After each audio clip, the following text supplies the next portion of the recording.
வாழாதேங்க. அப்படி என்ன 24 மணித்தியாலத்தில எந்த நேரத்துல இவர் தியானத்தை விடுவார் என்று சொல்லுங்க? உறங்குற நேரத்திலையும் விடுவாரா? அப்ப இப்பதான் அவருக்கு என்ன செய்யும்டா, நான் உறங்கையும் இல்லை விழிக்கையும் இல்லைங்கிற அந்த இடிப்பு நிலை அமையும். அந்த உறங்கி விழிக்கிறது இந்த உடல் தான் என்கிற அந்த ஆவது மலிவது மறுச்சியடா, இதை அறிந்து கொள்வது புரட்சியடா என்கிற நிலையும் அங்க உணரப்படும்.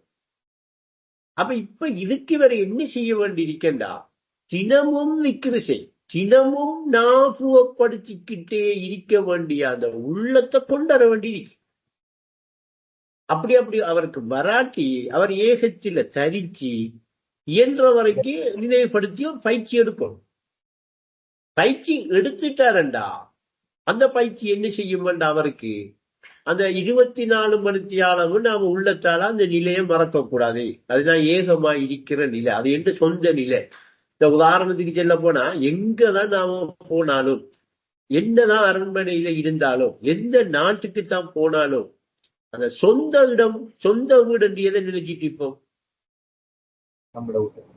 அதை ஒவ்வொரு எப்பயாவது மறப்போமா? என்னதான் கட்டில படுத்தாலும் அந்த வீட்டை வந்து அந்த நாம வளமையா படுக்கிற கட்டில், அது என்னதான் உடைஞ்ச கட்டில அடிக்கட்டும், பெட்ஷீட்டா அடிக்கட்டும், இல்ல பெரிய ஹைவேயா இருந்தாலும் மறப்போமா? ஏன் அது மறக்குது இல்லைன்னா, அது நமக்கிட்ட எப்படி உறுதிப்படுத்தப்பட்டிருக்கு, எப்படி நாம் அதை பழகிக்கமெண்டா, அது இந்த சொந்த இடம். எனக்கு அங்க இருக்கிற நிம்மதி இங்க இருந்தாலும் இல்லை. ஏன் காலையில ஒருத்தன் தட்டுவான், அங்கால ஒருத்தன் நிற்பான், இங்கால ஒருத்தன் இது செய்வான். ஏதோ ஒரு பிரச்சனையில நான் இருந்துகிட்டே இருப்பேனா இல்லையா? இங்க வந்து நான் இந்த சொந்த இடத்தை மறக்க நான் எல்லாம் போனா, ஆனா எல்லா இடத்தையும் போறேன். இப்ப நான் என்ன செய்யறேன்டா, இந்த விஷயத்துல சொந்த இடத்தை மறந்துதான் என்ன செய்யறேன். அப்ப ஏகமாக நான் இருக்கிறேன்ங்கிறது சொந்த இடம் வந்து சென்னா அந்த சொந்த இடத்தை மறக்காம இருக்கும். ஏனண்டா அதுல நான் ஏகமா இருக்கிறேன்ங்கிற அந்த இடிப்பை உணர்றதுக்கு, அந்த இடிப்புல சரிப்படுறதுக்கு, அந்த இடிப்பை காண்றதுக்கு தானே நான் கட்டுண்ட நிலைக்கு வந்திருக்கேன். கட்டுண்ட நிலைக்கு வந்த உடனே இப்ப நான் அந்த நிலையை என்ன செய்யறேன், சொந்த நிலையை மறந்துடுறேன். இல்லாம நான் ஒவ்வொரு நாளும் போயிட்டும் வரேன். ஒவ்வொரு நாளும் வேலை முடிச்சிட்டு வீட்டை போயிட்டு தங்கிட்டு வர மாதிரி போயிட்டு வரணும் இல்லையா? அப்ப அத ஒஸ்தாது சொல்றாக, இந்த நிந்திக்கு இல்லாம அந்த நித்திரையை நீக்கி விட்டு அந்த நிம்மதியை தந்துடும். அப்ப அந்த நிம்மதியை தாரேண்டா அவர் என்ன செய்யணும், தினமும் எந்த நேரம் அதைத்தான் இப்ப ரவுக்குலனோட பேசக்குள்ள சென்று உள்ளத்தோட செய்யற ஜிஹாத் என்று அது மறந்துகிட்டே இருக்கும்.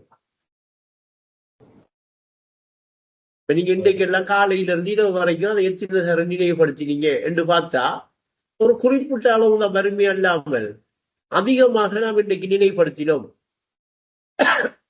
அந்த நினைவுல இருந்தோம், அந்த நினைவுபடுத்தணும்னா அப்படி உள்ளத்தில இருந்துச்சு என்று நம்மளோட மனம் செல்லுதா? இல்லை.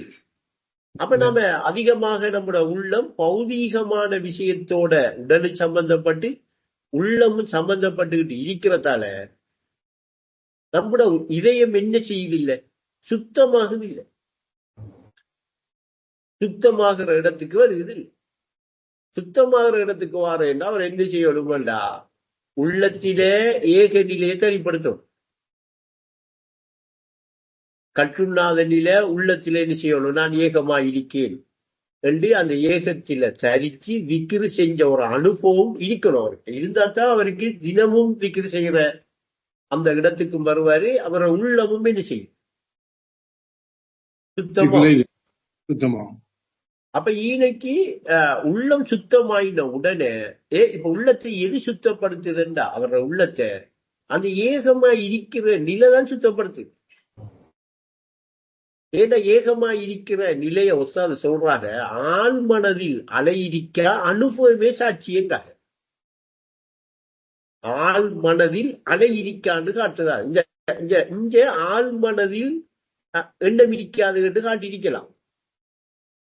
ஆழ்மனதில் அலை இருக்காது என்கிறத காட்டுற அவனோட நோக்கம் என்னண்டா, ஆழ்கடல்ல போய் பார்த்தா ஆழத்தில அலை இருக்குமா?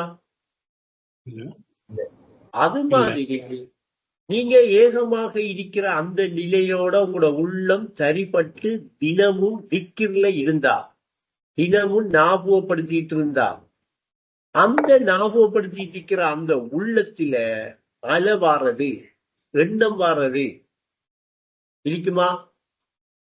இருக்காது. அதுக்கு பிறகுதான் உங்களுக்கு தேவையான ஒரு எண்ணத்தை கொண்டாடுறதுக்கு ஜிப்ரீல் வந்து இறங்குவார். அதனால இப்ப நாம அதுக்கு அங்கால போற சரியில்லை. அப்ப முதல் இதயம் சுத்தி போறோம். நீங்க வேதத்தை பிரடி பாருங்க, முகமது நபிக்கு ஜிப்ரீல் கொண்டாந்து கொடுத்திருக்கிற விஷயம் எல்லாம் இல்லைன்னு. நீங்க வளமையா செய்யற சாதாரண விஷயங்கள் எல்லாம் அங்க கொடுபட்டிருக்கு. ஆனா அங்க இது நடக்குமா நடக்காதான்னு கொடுபடல, அங்க நடக்குமான்றே கொடுபட்டிருக்கு. அப்ப இன்னைக்கு இதயத்தை சுத்தமாக்குறேன்டா, இதயம் சுத்தி பெறேன்டா, தினமும் ஏகமாக நான் இருக்கிறேன் என்கிற நிலை என்ன செய்யப்படணும்?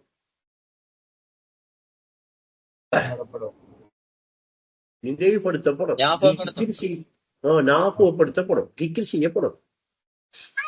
அதை நீங்க ஒரு நாளைக்கு ஒரு முடிவெடுத்து செஞ்சு போட்டு பாருங்க, உங்களோட வளமையா இருக்கிற சூழல்ல எவ்வளவு மாற்றம் நடக்கும்.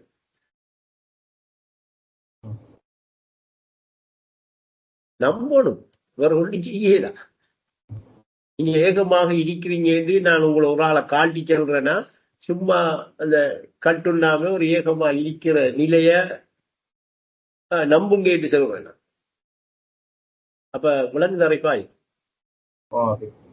அப்ப இது லேசான காரியம் என்று நினைக்கிறீங்களா? இப்ப நான் சொன்னதை செயற்படுத்துறது, இப்ப நம்மளோட உள்ளம் பூரணமா பௌதீக விஷயத்தோடைய சம்பந்தப்பட்டு பௌதீக விஷயத்தையே அதிகமாக நினைச்சு பௌதீகத்துடைய இருக்கிறதால இத கொஞ்சம் அதையெல்லாம் விட்டு கொஞ்சம் எடுத்து அந்த ஏகத்தில சரிக்க வைக்கிறேங்கிறது அவர்களுக்கு ஒரே ஒரு வார்த்தை மட்டும்தான் செல்லலாம். சாதனை வீரர்கள் அவர்தான் இந்த உலகத்திலேயே மாபெரும் காரியம் செஞ்சாங்க. அல்லாஹ் சொல்ற, வேதத்துல சொல்ற அந்த மிகப்பெரிய காரியம், மாபெரும் காரியம் செஞ்சாக்கள் அவர். லேசான வேலை இல்லை. நீங்க எவ்வளவுக்கு அதோட ஃபைட் பண்றீங்க, எவ்வளவுக்கு போராடுவீங்கிறதெல்லாம் தெரியாமையும் இல்லை. ஆனா உங்களோட வளமையான வேலையோட நீங்க அந்த நினைவை சரிப்படுத்தி உங்களோட செயற்பாடுகளும் போறதுக்கு பயிற்சி எடுப்பீங்களா? பயிற்சி வருமண்டா, நீங்க இப்ப இருக்கிற இந்த உலகத்தை ஜன்னத்தை பாப்பீங்க.